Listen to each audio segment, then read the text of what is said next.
Good afternoon, everyone. Thanks for joining us today. My name is Kristen. I'm the Integro webinar moderator. If you're new to Integro or our webinar series, hello. We do monthly webinars. We always keep it to 30 minutes, so it is a quick but valuable use of your time. On the line with me today, I have two gentlemen from Integro. The first is Jason Brandis. He's our VP of Consulting. And the second is Scott Burt, who's our CEO and President.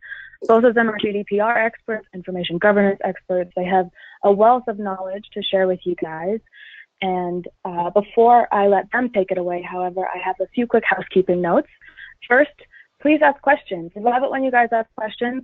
You can do that in the GoToWebinar panel on the side, and we'll answer all of those questions at the end.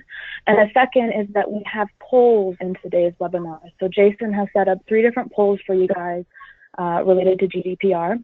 And just keep an eye out for those. We move quickly to make sure we don't lose our pace, and we want to make sure you get your votes in. So without any further ado, Scott, I will let you take it away. Excellent. Thanks, Kristen. And welcome, everybody. We appreciate having you here. And the polls, by the way, just make it more interesting for yourselves as well as an audience to see where you're at and compared to the others that are attending. We have a lot of people. We have several dozen people on today's webinar representing our clients, our partners, our competitors, our prospects, and some friends are out there. So welcome, everybody. And interestingly, we cover a lot of industries, or you guys represent a lot of industries, including insurance, energy, consulting, government, software, manufacturing, education, and chemical and materials. So that's just a sampling. I might have missed some of them out there, but I scanned through the registration list and who was there and made that quick list of the industries represented. So I wanted to share that with you. This is our second GDPR webinar. We actually did one year ago, and it along with a lot of webinars, as Kristen mentioned, we do them every month. They're all available to watch. So if you like this one, or if you have other topics that you're interested in, I think you would get a lot of value out of scanning through and seeing if there's any other ones out there. Kristen, maybe you could post a link for everybody to that page on our website where all those are posted. And thanks very much. So with that, in the chat. Pardon me, it's in the chat? Yep, I'll post it there. Okay, thank you. And go ahead and progress to the next slide, Jason. So just a little note here. Integro, we are not a law firm. We are not giving legal advice or counsel. We are heavily a technology and information governance consulting firm. We really help companies with applying their policies and governance strategies. Really, the rubber hits the road with Integro, and helping you and our clients with a myriad of governance and content management and cloud content management kind of solutions. And we are providing here some insight and advice from us, and of course check with your attorneys for your own policies and how this will affect you directly. So Jason, go ahead, and then I'll pipe in here at the end again. Well, thanks everybody. Again, my name is Jason Brandis. We've done a significant amount of work. We work with a lot of international companies, and the goal of this webinar is really to help you understand the key components of GDPR, not deep dive into any specific one, and then how to help your company start becoming compliant. Really, a lot of companies today haven't even started down this road. I'm sure that's why some of you are here, and they're seeing that deadline coming up in about 6 months and going, how can we actually start? What's a practical way of doing it? So, of course, GDPR is General Data Protection Regulations. Under data protection, it's not the American term of data protection where we think of breaches. It is literally data protection for your end users. And in this case, very specifically, we're looking at your European citizens that you might have customers with. So when you think about whether it applies to you, what you really need to start thinking of, are we doing business where we're collecting information on European citizens? I see this over and over on almost every presentation, and I don't want to highlight it, which is the penalties. When we talk about the penalties for this, and of course it's bandied about 4% of your global turnover, or up to 20 million, that's actually the max. I wanted to bring that into focus. When you actually read the actual regulations, the words they use for that, for the maximum penalties, intentionally, negligent, severe breach of provisions, nature and gravity and the duration of the infringement. Exposing one person's name is not going to cost you 4% of your annual gross, but really it is that concept that they're trying to say, if you're going to be grossly negligent and you're going to continue doing it for long periods of time, this is the maximum penalty you can face. As I just mentioned, under personal data, it really is anything that can identify an end user, or a European citizen. In this case, it has to be a citizen. They have to be living, so technically they can't be dead. The other thing that you can get around this, there's a couple loopholes that are already written into it, which is if you make it completely anonymous, not just anonymous to you, but anonymous to a third party. So if you have data and there's specific data you want to keep, as long as it can never be associated back to the original person, the living person, you can keep that data. So the very first question I wanted to ask was, do you have any personal data on citizens in the EU? Awesome. So I have launched that poll. Please submit your votes now. And so again, when I talk about this regulation, it's actually having information on the citizens in the EU. There's a little bit of confusion on that of, well, if somebody comes to America and then I collect that information, is that? And I think it's really based on scope.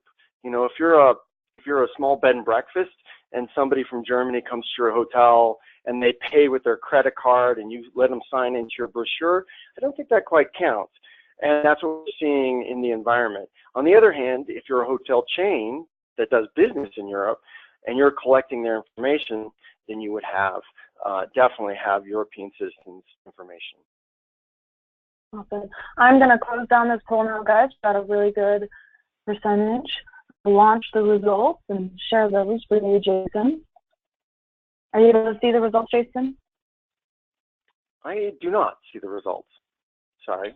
I will read them out quickly. So it looks like that 25% said yes, they do have personal data on citizens in the EU. 40% said no, and 35% said I don't know. There you go. It's definitely a good place to start when we talk about this. If you don't know, I think that's one of the very first steps we're going to talk about is communication and figuring out where your customers are. One of the other big tenets of GDPR is this fact of consent. And there's a lot of confusion around what does it mean to have consent. The regulations themselves say you have to have explicit consent, must be clear and in plain language. Hopefully that itself is clear. A lot of times when you grant consent on a website or when you sign these agreements and it's 24 pages long and it uses all sorts of legal terms, that obviously is what this regulation is trying to get around. On the other hand, there is still types of consent called implied consent that it actually allows for. So again, the difference between explicit and implied consent is best probably with the shopping narrative, which is I go to a website, I want to buy a widget, and I want to process it. Just by the fact I want to select I'm going to buy it, I give them my credit card, I give them my address, and they ship it to me. That would be implied. They're trying to buy it, and so that's a natural progression of what you're trying to do. On the other hand, if you want to store that for future use, they would have to give you explicit consent. They would actually have to say, yes, I agree to that. The other part, which I think has been seen a lot, is the fact that we have to have easy withdrawing consent. So it is literally listed in the regulations that it must be as easy to take away consent as it is to give. So if you're giving a single button to accept it, you also have to have a single button to take it away. So again, this concept of easy withdrawal of consent is almost non-natural in the United States. In fact, I don't even know if I give consent. The story I have that I was going to share right now is I was shopping for my daughters for some bedroom furniture. I'm on my phone, I'm looking it up, and I'm going, oh, I found some nice furniture. Great. 3 days later, through the United States Postal Service, I actually received physical brochures from furniture companies I never went to and I never saw. So again, this is a concept that the European Union is trying to get away of, is the selling of your data and the manipulating of your data to get away from it. Oops, I hit the wrong key. The other thing that they have on this is this concept of direct marketing, which I rarely see in almost anybody else's presentation. So direct or targeted marketing also has to be allowed for them to do a limited withdrawal of consent. So I may agree that I'm going to work with you and you have the right to have my data, but I don't want to get any direct or targeted marketing from you.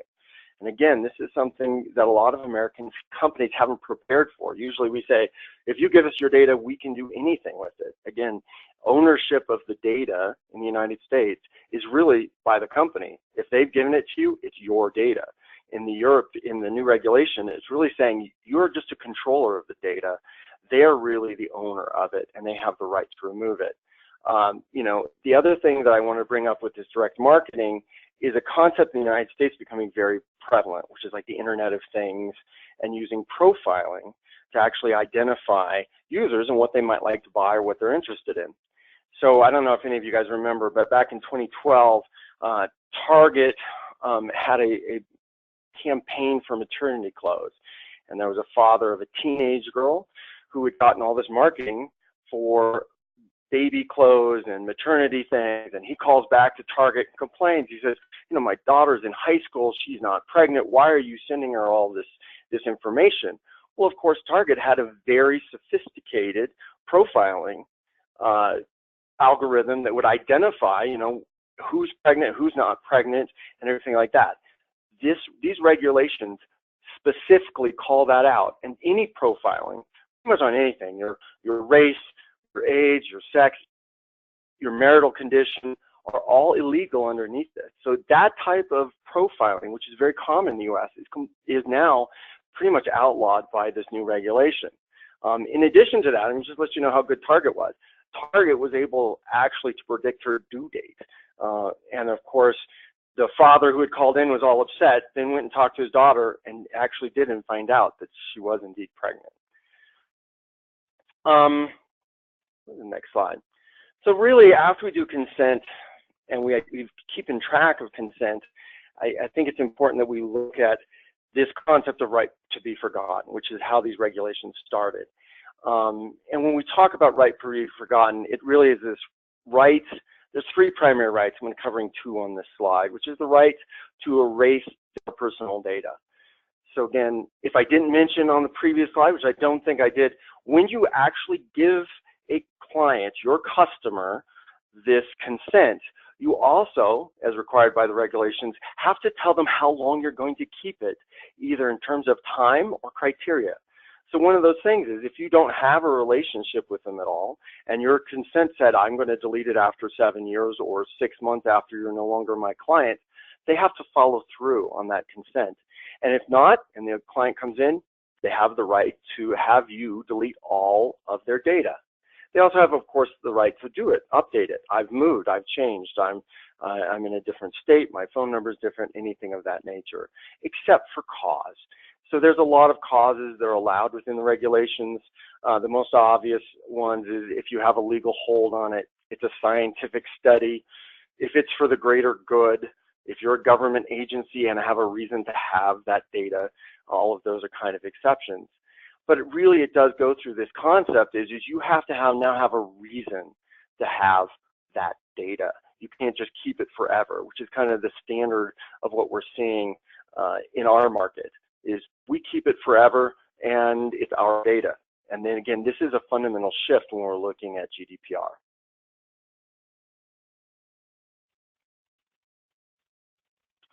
The last kind is this concept of data portability.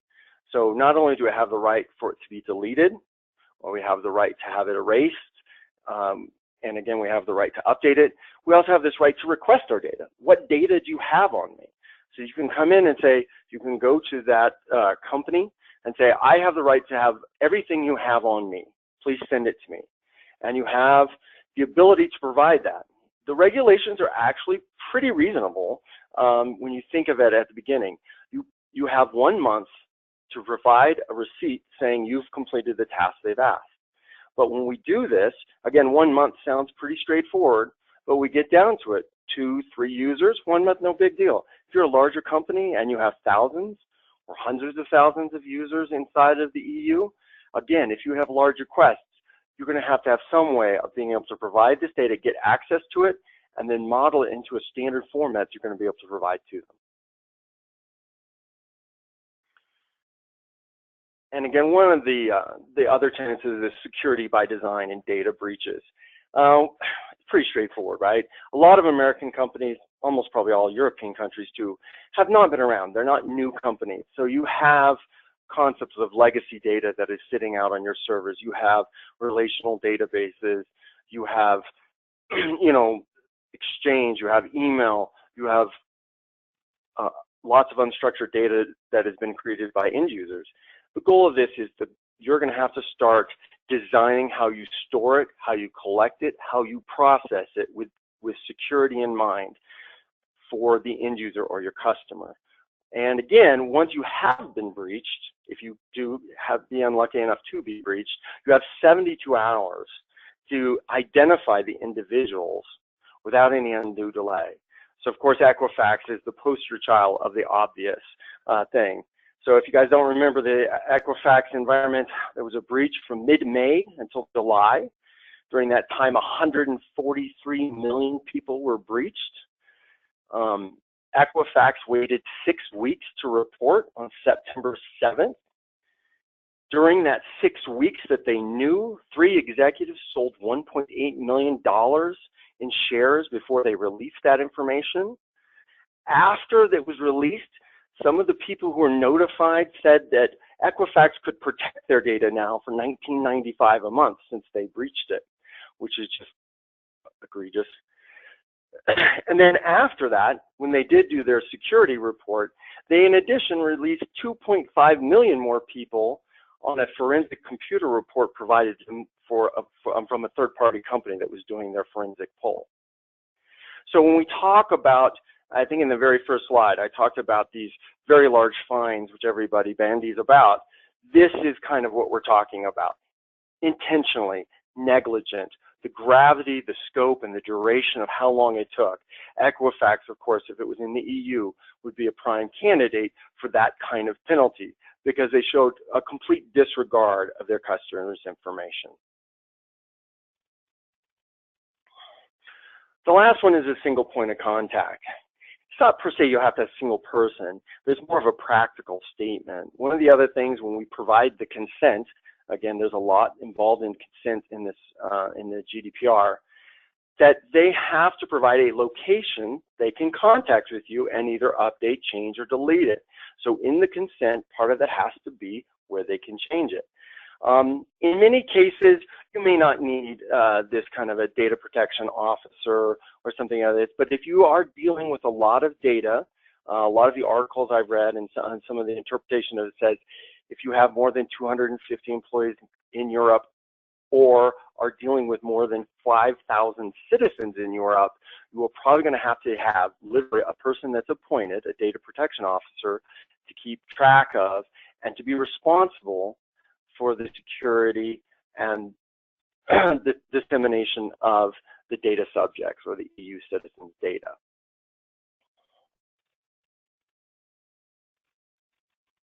So here's our second poll question.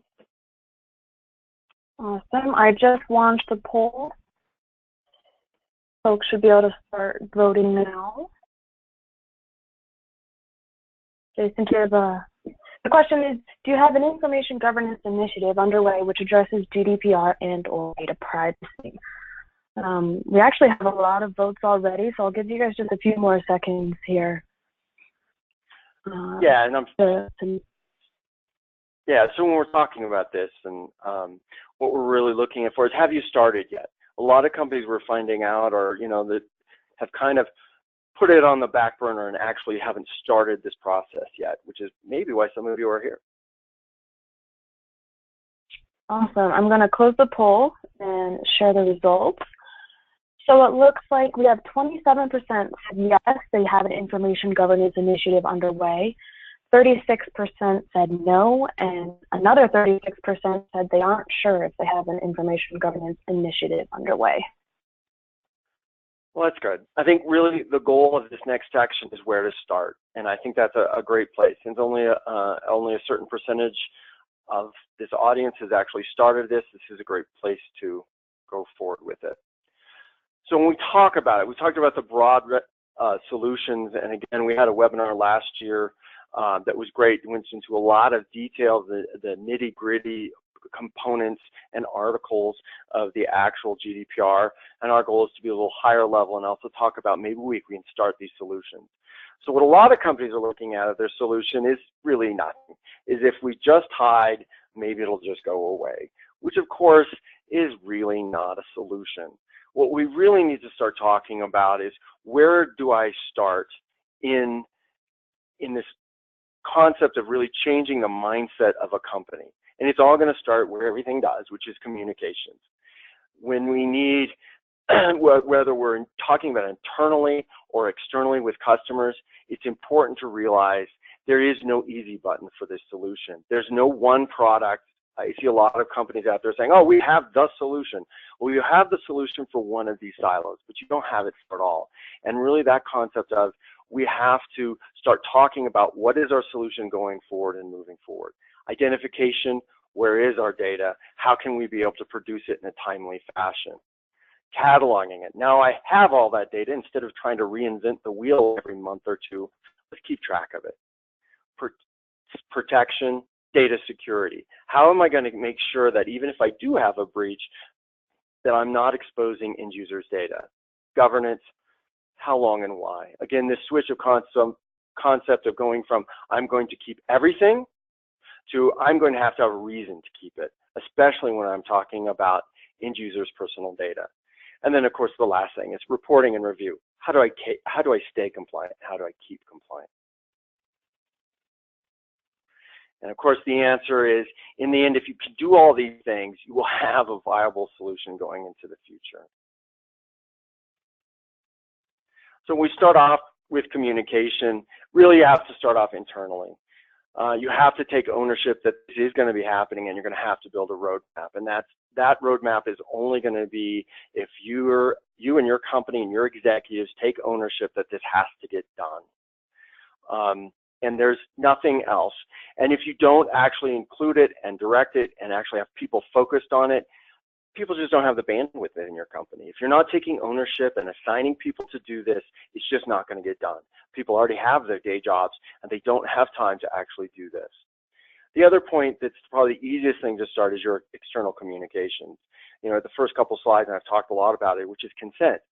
You're going to have to start changing your consent forms. You're going to have to start changing how you're interacting with your customer. Because one of the key things that we're looking at when you look at these regulations, it's how you're dealing with your customer. While the regulations do provide for auditing, most of these are going to be, most audits and any fines are going to be caused by customer complaints. So how you interact and deal with your customer is going to be a key tenet of how you're going to solve this problem. If you can make your customers happy, it's very unlikely you're going to just get a random audit from one of the governing bodies inside of the EU. And the last thing is, which a lot of people don't. Again, in America, I hit an accept button all the time. Do you do this? Yeah, I accept it. You're not keeping track of it. You're assuming everybody hit the accept button. The problem, we're going to have to immediately start tracking all these consent and how long we're going to keep that consent for. The next step is really identification. So now we've gotten to the point where we're going to accept the fact that we're responsible for it. We're going to change our communications. We're going to try to make our customers happy and let them know that we're keeping their data private. Now, where is our data? So there's really two concepts that we have to do. First one is a data flow or a data mapping exercise. Where is our data? When we bring in data, how are we taking it in? Are we taking it in paper and then scanning it? Do we ingest it? Putting it into a relational database? Do we have other methods of collecting that data? And then how does that data actually move through the organization? Where does it occur and when does it occur at each point? Those are the really things, so we can actually figure out where we're going to look, which is actually the next piece, is data discovery. Now that I know where the data is located in my company, I need to be able to find an end user. So we've got through the data mapping exercise, and now I have to say, okay, I need this one citizen's information and everything I have in that, including in third parties. It's important to realize why we've been talking about, just as you as a company, if you share this information with the third party, let's say you're doing billing or other processes of your business or using third parties, you also have to be able to provide the same kind of detail for them. So if you have information being stored at your billing company, you have to be able to identify that and bring that back also. So this next poll is really designed around that. Have any of you done data mapping exercises at your company? Okay, the poll is live. You guys can start voting now. The votes are coming in quickly. I'll leave it open for a couple more seconds. And again, this is probably important, as I just mentioned. This data mapping exercise really helps a company identify where you're storing it and where we need to look. And what a lot of companies find when we work with them on this is the concept is they really have no idea where their data is. They thought it was in these very strict confines. We do customer management in our customer system or in HR, and what they find is they have data everywhere because they have SharePoint sites where they put data out there. They have other sites. They put stuff out on cloud storage. All of these are discoverable. I'm going to close the poll and share the results. So it looks like we have 23% said yes, they have done a data mapping exercise. 50% said no, and then 27% said not sure.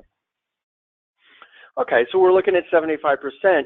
Again, the key here when we talk about data mapping is this concept of, again, as I mentioned before, the regulation says you have a month to provide their information. But if you don't know where their information is, you might be able to get 1 or 2 users, get their information to them within a month. But let's say you had a breach or something where you might have 5,000. How would you be able to provide their information for 5,000 users in 1 month if you haven't even started down this road? So again, we've now found out where our data is. Why don't we keep track of it? Really, that's what cataloging is. Where is that data? Where is it in unstructured, structured, third party, cloud sites? And again, it's so important to know where that single point of truth is. Can I go somewhere and say, yes, this is the actual data that we have on this end user? And for a lot of companies, the answer to that is no, we don't. We might go through this exercise once and try to figure out where all this data is and where their personally identifiable information is. And after that, we kind of let it slide. And again, without some of those policies and things, we're not going to be able to do it, really. The next thing that we're looking at is our data protection. This concept of security by design. As I mentioned before, we have to enhance our security. It's the monitoring of the systems to see if we have people looking at this data that shouldn't, whether they be internal or external, and of course, not keeping your data in the clear. It's very important that if we're storing data, we can't just store personal information. You have to assume that a breach will happen, and if you do you have your data in the right location? This is, again, not just your company, but any third-party vendors that you might have.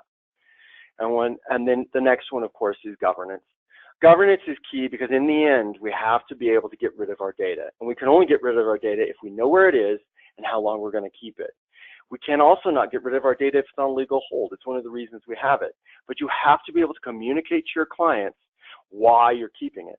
So if you say, oh, business relations, you want to have a client with us, and you ask to retrieve it, we can't. A lot of companies only do legal holds by self-declaration. So they talk to custodians and you do this. You're going to have to start building policies to keep track and govern the data, especially when it involves end users or personally identifiable information. And the last piece, of course, is how do I stay compliant? How am I going to redefine my workflow processes to make sure I can control them, I can maintain compliance, and keep going with ongoing maintenance? And so I'm compliant not only today or after these exercises, but I'm going to be compliant a year from now.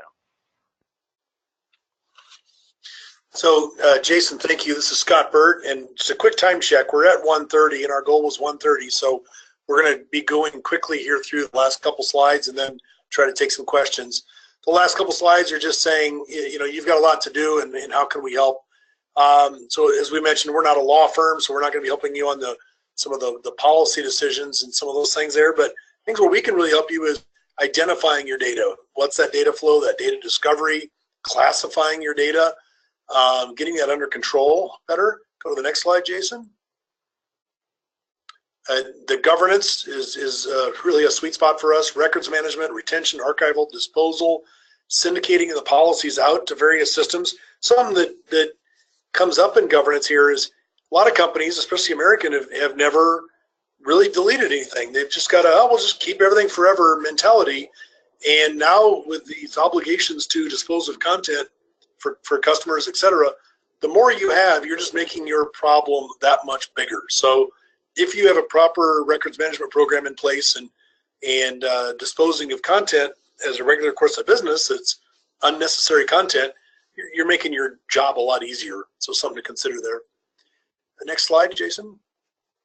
And then cataloging it, building that data map, understanding that data lineage, and there's also this concept of portability to be able to produce the data out for customers. So those are the bulk of our slides. We have some good questions that have come in, and we will try to address some of these promptly here. So one of our questions is, what about EU data subjects residing outside of Europe? So if they're residing outside of Europe and they're in America or wherever country they're in, they're really the laws of that local region would apply to them then there. And then there's a converse question somebody else asked. If a person is living in Europe, but they're not a European citizen, does it apply? Yes, it does. So it really gets to more so if your business is doing business in a European country or tracking subjects in Europe, then it applies to you, and you need to track all of those humans that are in the European territory. Here's another question. Does plain language have to be translated into the EU country languages? I would think that if you're doing business in the various countries that you should have it be in whatever country you're in. That's not my double check that answer, but it seems like logical. And a gentleman named Patrick asked, what IT solutions and products, if any, have you seen develop in response to GDPR? Jason, we could probably do another half hour or couple webinars on that topic. There's a lot addressing various pieces and parts. We work with a lot of companies and software products such as IBM and Nuix and others, where we are able to scan and index and vast amounts of data, unstructured and structured, and look for sensitive data such as personal data. That's one of the sets of products, but there are many, so more than I could probably answer here at the moment. So with that, Jason, any parting comments here? We're at 34 minutes in. Nope. Thank everybody for your time. We do appreciate it. And again, if we can be of any help, please let us know and give us a call. Jason, I think you did an excellent job. Thanks very much. And thanks everybody for attending. Have a great day.